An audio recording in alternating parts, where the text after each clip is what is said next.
సంగారెడ్డి జిల్లా నారాయణఖేడ్ పట్టణంలో ఏపీజే అబ్దుల్ కలాం వర్ధంతి కార్యక్రమాన్ని మాజీ ప్రజాప్రతినిధులు ఆధ్వర్యంలో ఆదివారం నిర్వహించారు.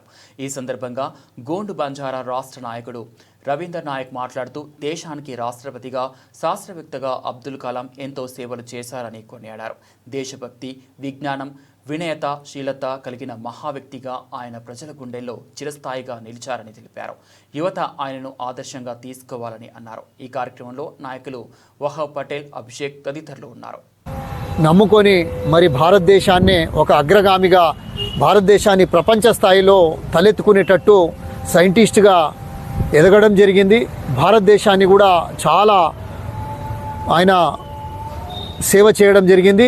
దాంతోపాటు ప్రత్యేకంగా నవతరం కూడా, యువతరము మరి మొత్తము అబ్దుల్ కలాం గారిని ఆదర్శంగా తీసుకోవాలి.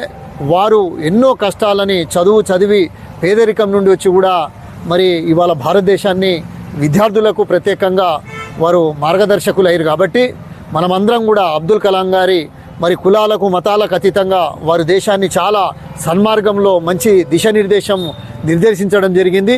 వారు చిరస్థాయిగా మరి ఆ రోజులలో గాంధీ గారు, మరి అంబేద్కర్